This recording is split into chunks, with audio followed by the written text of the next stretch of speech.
maybe strengthen their relationship.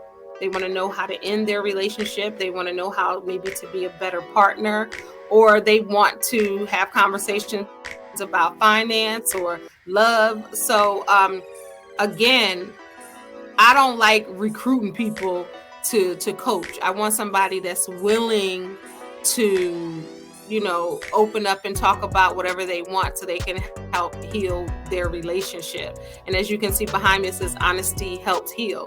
And that's how we have those conversations. So relationships are not different, or if it's just a woman or a man who wants to come and maybe they're looking for love.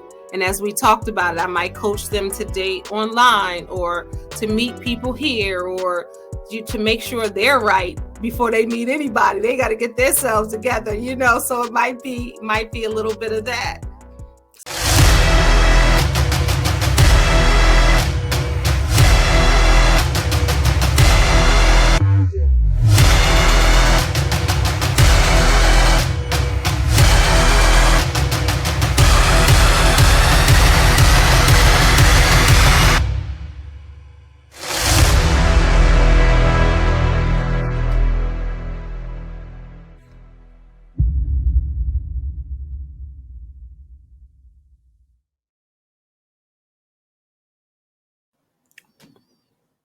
Welcome to another episode of the Love Can't Wait show. I'm your host, Sharp Game. So like and share this episode. P.S. and by the way, I would appreciate it if you would leave me a 5-star review in iTunes or anywhere where you're listening to the show. And I want to hear your feedback. I want to hear what you think about the show. I want to hear what you think about the people that I'm bringing on. I want to hear about the people that you want me to bring on, or the people that you would like me to bring on, And the best way to connect with me directly is through my Instagram. And the link of my Instagram is going to be in the show notes or below this video. So I would appreciate that. So with that being said, today is going to be another classic episode because I have a wonderful guest, and she's known as the Lady Motivator, which is truly her gift. A lot of people know her for being the remix coach and a healer and an aging coach. She's been a life coach for over 2 decades now. She loves helping people, which naturally led her to pursue her passion. Her mission is to motivate men and women and children to live their best lives through self-awareness and self-acceptance. And she's also an author, and her book can be found on Amazon.com. And we're going to talk about all that good stuff. My special guest today is Kendell Lanice. Welcome to the show.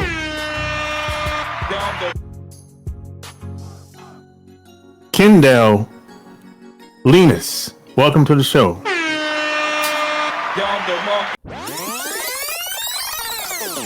So once again, thanks for coming on and everything. So where are you from? Where am I from? I am from a lot of places, actually. I'm currently in Maryland. I was raised in New Jersey, born in New York. Nice. Upstate New York, yeah. So I'm from a lot of places. The most time that I've spent is really in Maryland. So I still, claim Jersey. All my Jersey people would be like, wait a minute. Don't be saying Maryland. So Jersey is where I was raised. Oh, okay. That's nice. Yeah, I've been up there pretty much. New Jersey, New York City. So I'm quite familiar with that area, I would say. Yeah. So how'd you get started in this relationship world, speaking world, because this is not something that, we don't go to college for this. This is not like our dream job, So how'd you get started? Well, actually, it's reverse for me. It is my dream job, excuse me. And also I went to college to be a professional helper. Been doing coaching for over 25 years. I started doing the film, television, radio, believe it or not, when I was in high school.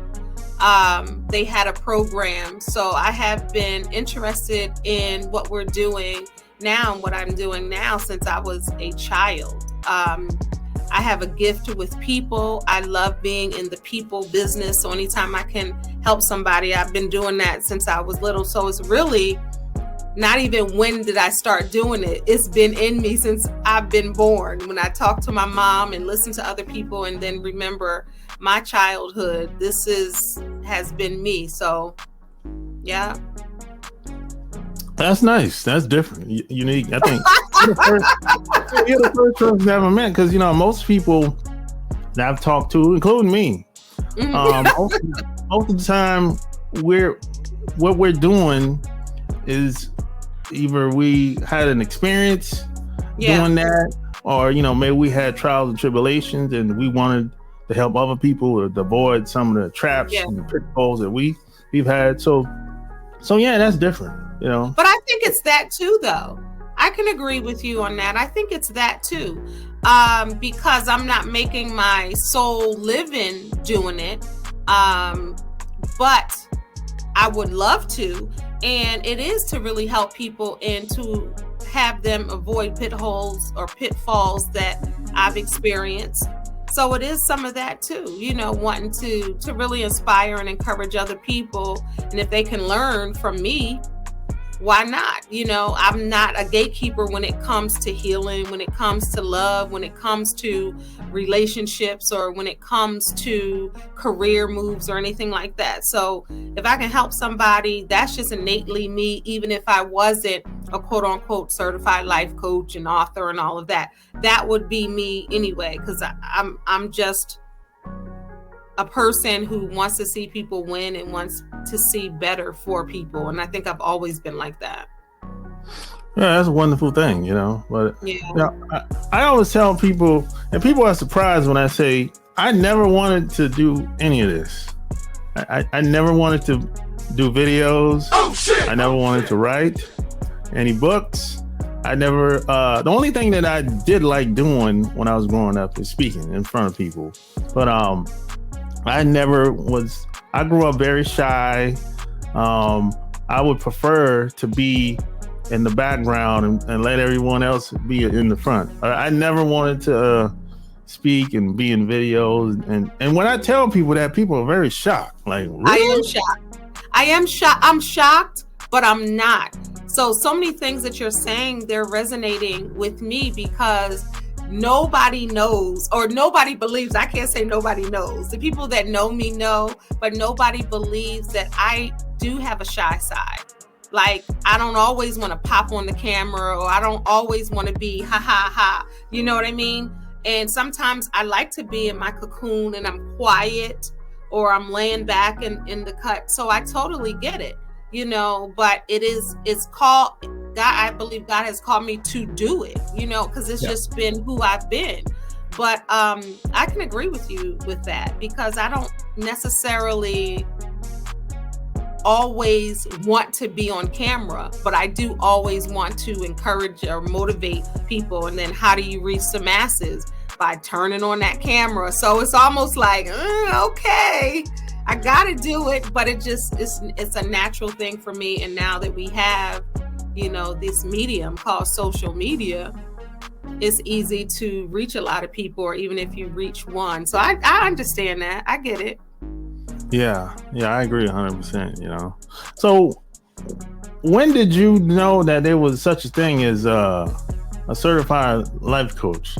Right? Because when did you know to find that out? I didn't. Oh, that's a good question, because a lot of people ask. I remember my father, before he passed away, we were having a conversation. He was like, I'm not trying to be funny, but what is a life coach? And I always joke with that.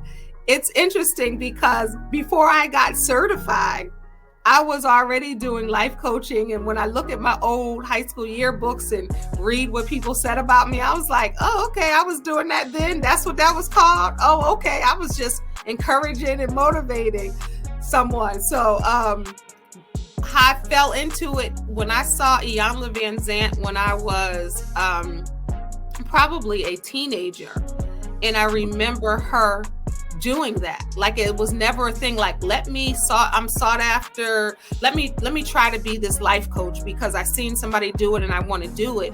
It's almost like who I am and what I do. It kind of merged into that. And they were like, well, you're already, before I got certified, they were like, you're already life coaching. I was like, oh yeah, okay. And 25 years later, I still am. Yeah. I didn't even know that they call it a life coach. I just thought, she was on TV and, she was helping people with whatever problems that they had at the time, And but before that, she had books. Before that, she was speaking at different places, and I knew who she was. And I didn't quite understand or know that she was a life coach until somebody put it under her name. Like, oh, okay. Yeah. So how did you get started doing that? I mean, did you do workshops? Like, I had a lot of people, they started off doing workshops, and then some people say, some people say, hey, I just started a Facebook account and started connecting with people. And, a lot of people have a different route. Yeah. So how did I get started? Life coaching, or is that the question? Just by being who I am and really wanting to help people. Really, that's really it. And people are like, you're a life coach. And then when I got certified and I just continued doing what I was doing. And the name of it kind of came after. So it was just a natural thing for me to do. And I was doing it. And I was doing it for many, many, many, many years without getting 10 cents from anybody. Yeah. And I ran into a mentor, and he was like, one thing about men, a lot of times, and I don't want to be stereotypical, but men are going to get that money. They're like, what are you doing giving this away? Do you understand that I charge blah, blah, blah, blah, blah for this? And then when I started charging, they were like, that's not enough. And I was like, well, I don't want anybody not to get coaching because they don't have the money, so I had to really, understand how that business side worked as far as doing what I'm doing, because some people are straight with it. They're like, this is what it is. And I had to learn to get to that. But early on, I was just giving everything away because it was who I was and who I am. But I realized, this is a business. I am a commodity. I am giving a service just like any other service out there. Or somebody's going to go pay to get their hair done, or go pay to get a massage, or go pay, out of pocket for a therapist, or, doing different things. And I'm like, this is a service and I'm providing a service. And I had to understand that. But the answer to your question, I didn't seek it out. It was just always who I was. Yeah. Like a lot of times if you don't charge people, they won't respect it. You can, because I've given out so much free advice to people over the past 10 years, and most of the time they didn't do anything. So a lot of times, if you don't put a price, even if it's $5, you got to put something on it. Because they just, everybody's not like this. I'm not like that. But I'm going to say most people, if there's not a price tag associated with it, they will not take it serious. That's true. No, you're right. You're right. And I had to understand that, because people are going to pay for what they want to pay for. And now we're in a time where people are trying to heal. They're trying to grow. They realize whatever they were doing the last 10 years, 5 years is not working. They want better. They want to stop procrastinating, or they want to find love, or they want to heal from trauma or wounds, or they want to tidy up their homes, but they don't know how to do it and they need some direction for this. Like, everybody is coming to a point, I'm seeing, that they want better for themselves, and whatever they've been dealing with or going through or in a stagnant place in life, they no longer want that, because it's really not serving them the way they would like it to serve them when it comes to their life. So people are just sick and tired of being sick and tired, and they are reaching out for help. A lot of people find me on Google, like, I just needed somebody to help me with this or to do this or do that. And then they Google a life coach in their area and they find me. And sometimes they don't even know how to express what they want. They just know they're sick of whatever's going on right now. Oh, that's nice. Yeah. How'd you have the confidence to say, hey, you know what, I can help other people do this? Because it's one thing that you know what you know, and you've had your own experiences, but when it comes to other people, that's a different ball game. So how'd you have the confidence to do that, to make that move? Just really praying and trying to give the information that I would like somebody to give me, and to be real and honest with me. If I would have called a life coach, and if this is something, so the confidence is really almost like speaking to myself. Like, if I were going through this, what would I want somebody to say to me, or how would I want somebody to help me? And I think when you're really walking in your purpose, the confidence comes, even if you don't know it's there. You might not feel it on the inside, but whoever's receiving it, they receive it in a confident way. You get what I'm saying? Yeah. So how did your name, the Remix Coach, come about? The Remix Coach. Well, for years, a lot of people know me and still call me Lady Motivator, because that was my moniker, Lady Motivator. But the Remix Coach came some years ago because I always said it's never too late to remix your life at any phase, age, or stage. So, and then people was like, that's the Remix Coach, Remix Coach. And I started calling myself the Remix Coach because that's what I always said, and I always referred to remixing your life. Remixing your life, when I say any stage, age, or phase. So if you don't like it enough, you are going to remix it, which simply means you're going to change it. You're going to alter it to a point where you're happier, you're more fulfilled, you're content. Whether you want to remix by leaving your relationship, or leaving your job, or getting a better job or relationship, finding love, trying it out a different way, remixing how your relationship is with your friends, remixing your life. Like, I'm tired of doing what I'm doing and repeating the same habits. Let me switch it up. Let me remix it. I want to go back to school. I want a job that's going to fortify my life and give me the income I need. So let me go back to school. And you're remixing your life in that way. And I think really that's what it is when it comes to life coaching.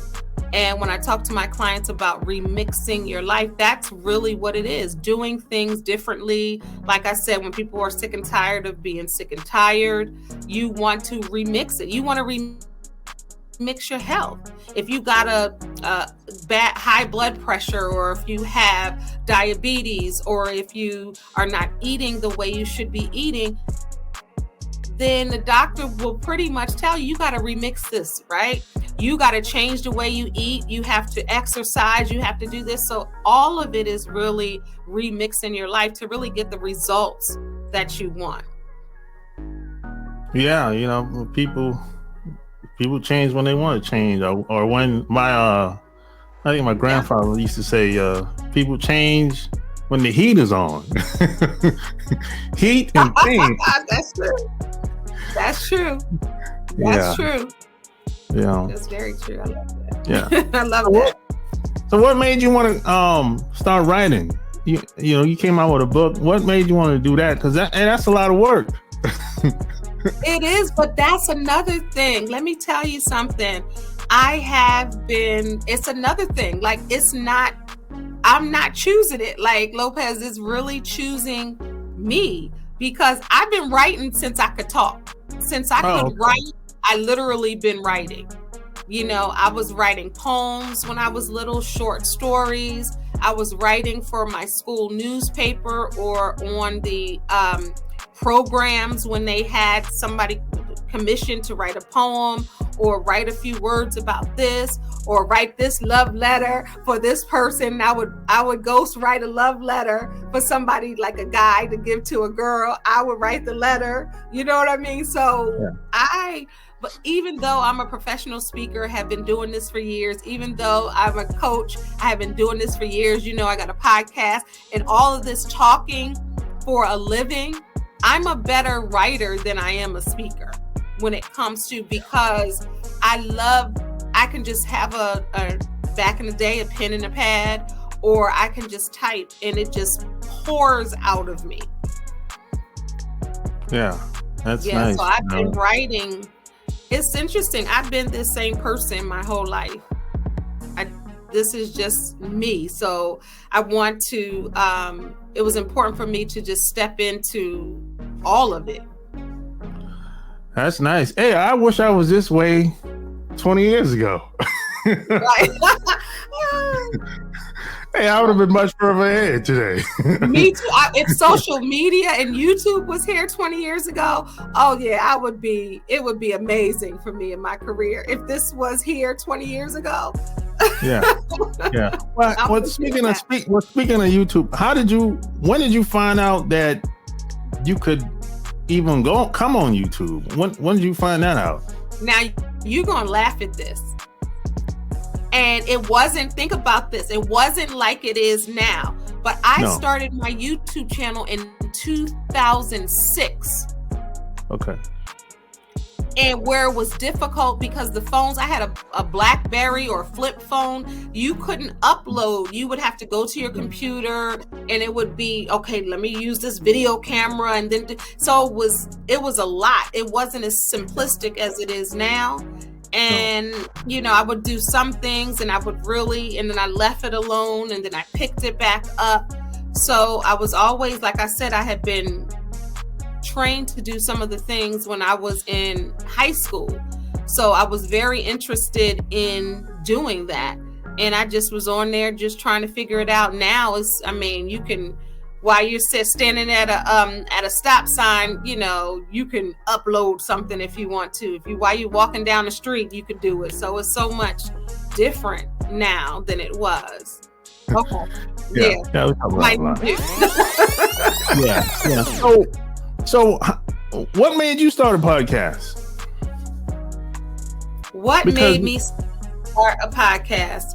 So that's a good question. So I've had a couple of podcasts when it was called online radio back in the day. I had a show called Conversations with Kendell and East. It was before they were calling it a podcast.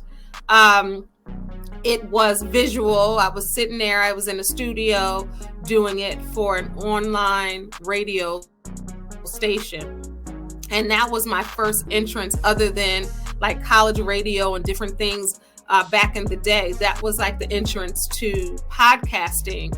And I realized that this is what was missing in my life. It was my happy place to be able to sit down and speak to people about their journeys or their stories or how they've transformed this or what they had to go through, and really sitting down, listening to the stories of others or listening to someone else's opinion in view. Like, I loved it. And then I had a business partner and we had started an online radio station. So we were doing that. And then we had other online, now it's called podcasting, but other online shows that were streaming, you know, strictly online. So I did that. And then Shine with Kendell and East, which I have now. I have another podcast, but Shine with Kendell and East is in its 11th season. It just seemed like a natural progression. It's a traditional audio podcast.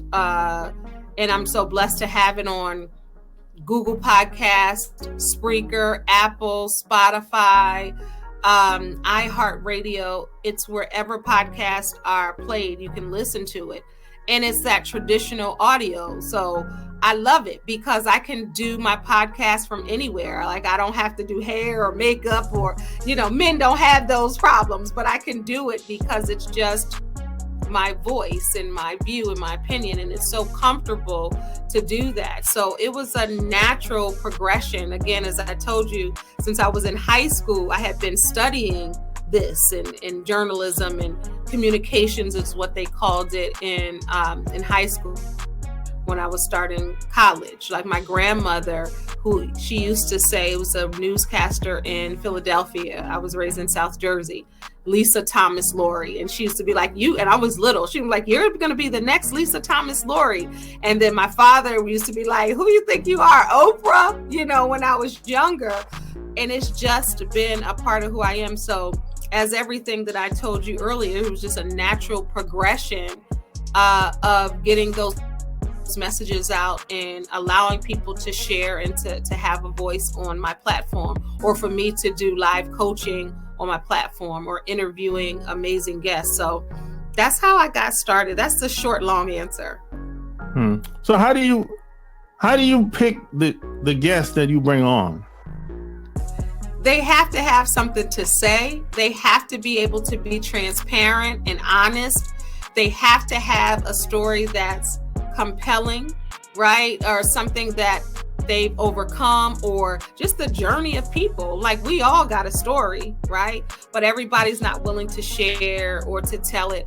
And they have to be free enough to be able to, whether it be seen or heard. Now, everybody is like, I don't want to get on camera, or I don't even want my voice, or I don't like the sound of my voice.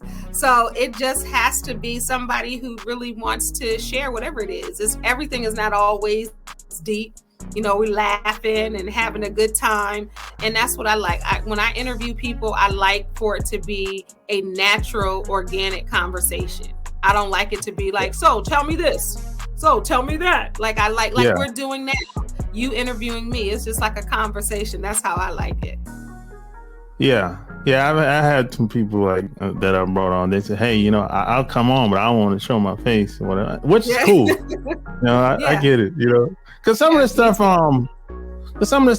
we talk about, I guess it can be controversial sometimes, and plus, people have jobs, and I understand that. And a lot of these jobs are very strict, and they be looking people's name up, so I get it. I understand, Yeah. Yeah. So what type of, kinds of people that you usually work with? What do you mean? Like interview or? No, as far as couples or singles or people that have issues with relationships, etc. People that are sick and tired of being sick and tired, or they're having communication issues, or they have intimacy issues when it comes to relationships. So we'll focus on that because I know your show is the love. The love can't wait. I love that. And sometimes the love can't wait, and sometimes it's waiting and the other person don't want it to wait. They want to be able to have a healthy relationship. Because it's a lot of times that we're not even in healthy relationships and we don't even know it. I know I've had, unhealthy relationships, and you don't know they're unhealthy until maybe you see some things or you get out of them. So everybody is the same. They want to maybe strengthen their relationship. They want to know how to end their relationship. They want to know how maybe to be a better partner, or they want to have conversations about finance or love. So, again, I don't like recruiting people to coach. I want somebody that's willing to, open up and talk about whatever they want so they can help heal their relationship. And as you can see behind me, it says honesty helps heal. And that's how we have those conversations. So relationships are not different, or if it's just a woman or a man who wants to come and maybe they're looking for love.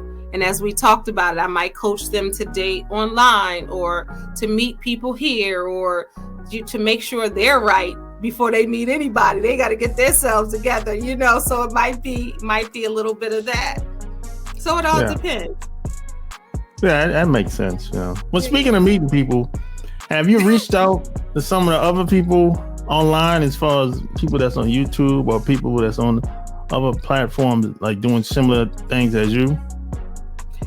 That's so funny, and it's probably like I should do it more, to be honest with you. But I have connected with a lot of people who do what I do or similar work that I do, to try to work together, or maybe be a part of a conference, or to have them on my show and they can reciprocate and have me on.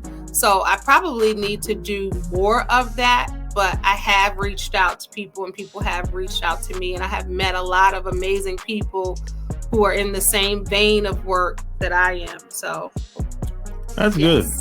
Yeah, because when I first came on, I tried reaching out to people, zero response. Really? Zero response. Really? Yeah, in the beginning it was zero response. So I guess I just decided after about probably 6 months, I said, I guess I have to blow up and have people come find me. Now I'm sure they're trying to find you now. I'm trying to find you now, because I know you can. Oh yeah, I get emails every week.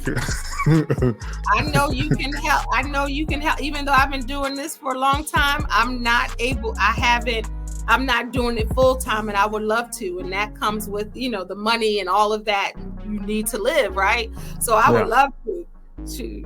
We can connect so we can have a conversation. You probably can help me.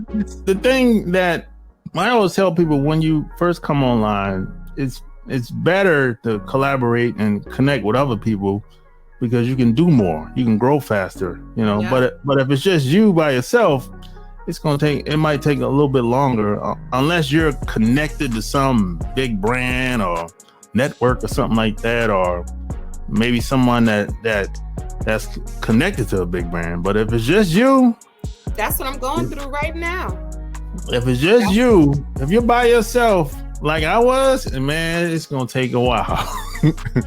And that's what I'm going through right now. I'm going through and growing through when it comes to that. And I do believe in relationships and business, like partnership, having that right partner is so important. And you can move the needle further in partnership, whether that's business or love. So I'm all for that.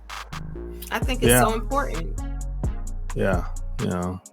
It's like, I think I had older guy told me one time, if you wanna move fast, go by yourself. But if you wanna last a long time, go as a group. Wait, so if you want to move fast, go by yourself. If you want to go further, then do it with a group. Yep. Partnership. That's so wise. That's so wise. It's so true. Yeah, So this is my last question. You see a lot of stuff maybe online. There's a lot of people today. Just like we said earlier, YouTube is not the way it used to be. There's a lot of clickbait online. There's a lot of people saying things that probably in their normal everyday life they probably will never say. And a lot of stuff, people are just saying stuff, and I'd be like, you don't really believe that. So and this, which brings me to the Katt Williams interview that he did on Shannon Sharp podcast, where he was basically talking about a lot of the celebrities, and then he was talking about his personal relationships with certain people, and that kind of spin off, and people started doing videos about it. Then they started talking about their personal relationships, and so what do you think about the I guess where relationships is at today in this day and time? Well, some relationships are a mess. because there's so much information out there, overload. You should leave him. You should leave her. You should stay. Yeah. A high value man, a high value woman. Everybody got a microphone. Everybody don't need a microphone when it comes to relationships. And I think if your relationship is not solid, then you're going to be flying with the wind. You're going to go with this person says you should do this. On TikTok, they said you should do this to keep a woman. You should do this to keep a man over here on YouTube. Or, are you high value enough? Are you low value? Do you have a high vibration and a low vibration? You got so much. So I think the state of relationships are confusion and lack commitment. Now you have the strong, solid relationships that aren't going anywhere. They're unbreakable. They have been together, tried and true.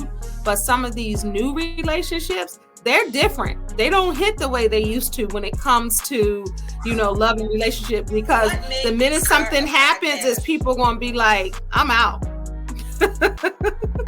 Yeah, I think I'm out. A lot of people are having a tough time today, especially if you live in a big city. If you live in a big city where a lot of like New York, LA, Chicago, Miami, Houston, a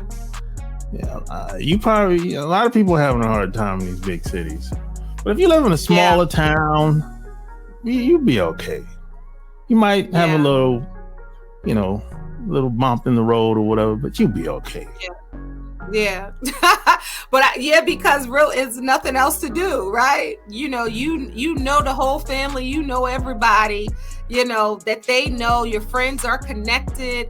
It's like, sometimes it's like, it's just like they say, cheaper to keep her. It's just like, man, I know this is happening, that's happening, but we're gonna ride this thing out. And these new waves, like the girl, well, I don't want to go to Cheesecake Factory. I'm high value. I'm not trying to go to Cheesecake Factory. And then you got the guy, everybody's seen that viral video where he's like, wait a minute, I tried to take you to a 5-star restaurant, but you took too long getting ready. So, it's so many different things. And then I think so many people too are single and choose to be single because they're very intentional about who they allow in their space, or they've had bad experiences in the past and they want to make sure that they get themselves together, or it's a thing where people always say, I don't know what I want, but I know what I don't want.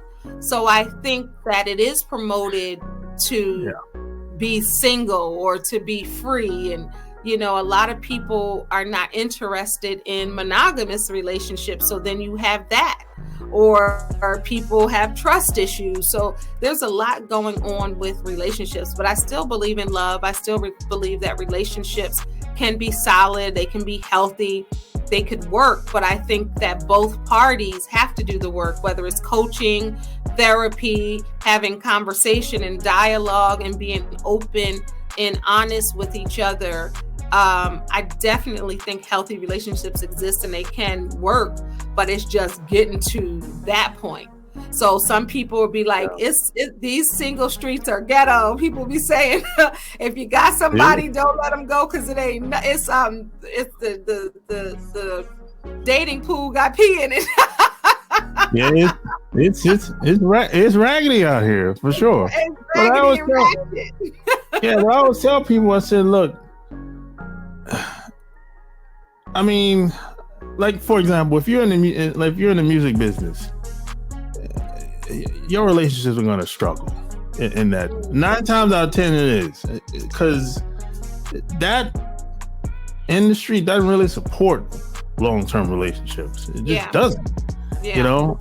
So a lot of times I think some of us have to get to a place, how you living, how you want to live. You know what I'm saying? And until some people work that out, their relationship is going to be up and down. That's true.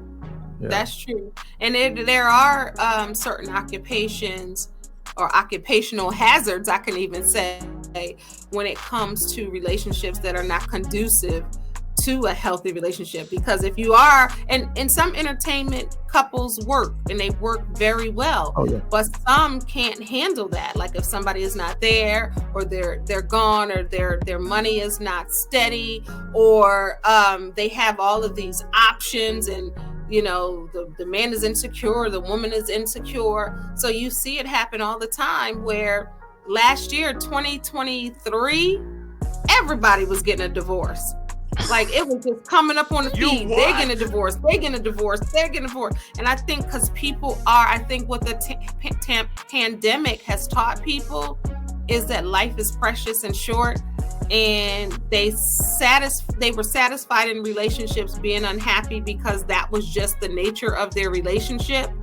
But when people realized that how precious life is, and people were checking out of here when it was coming to, the pandemic, the coronavirus was taking people out, people started really being conscientious of their lives even more, and had an examining eye on those relationships. Because remember, everybody was safe in the house. Some people say stuck in the house, safe in the house, where if you were ships passing through in the night and you weren't really spending quality time with your mate, then you didn't see the habits, and you didn't see that she was getting on your nerves, or he was getting on your nerves, or you really don't like the person, or you enjoy it better when they're not there. And people were starting to see all of these different things. And I think last year it really manifests where people were, not happy in their relationships, and they were doing something about it, which I can respect, because you don't want anybody in the relationship unhappy or miserable. At least I don't think so. I don't want to be unhappy and miserable. Yeah, people couldn't get away. The distractions were gone. Especially if you were in a little apartment. Oh, forget about it. Like some of the rich folks, they had go to that wing, or go to the guest house, or the pool house, or the mother-in-law suite. You can go over there to that wing, and they were able to live separately. But if you were in a boxed apartment, you ain't going nowhere. They was getting on everybody's last nerve. So if people wanted to reach out to you, work with you, where would they go to? They would go to KendellAnise.com. Thank you so much. And follow me on all social media platforms at Kendell Anise. And make sure you subscribe, please, to my YouTube channel, which is Kendell Anise. And on TikTok, you can find me as the Remix Coach. There you have it. Like, share this episode. All links will be found in the show notes. Until next time, we're out. Peace.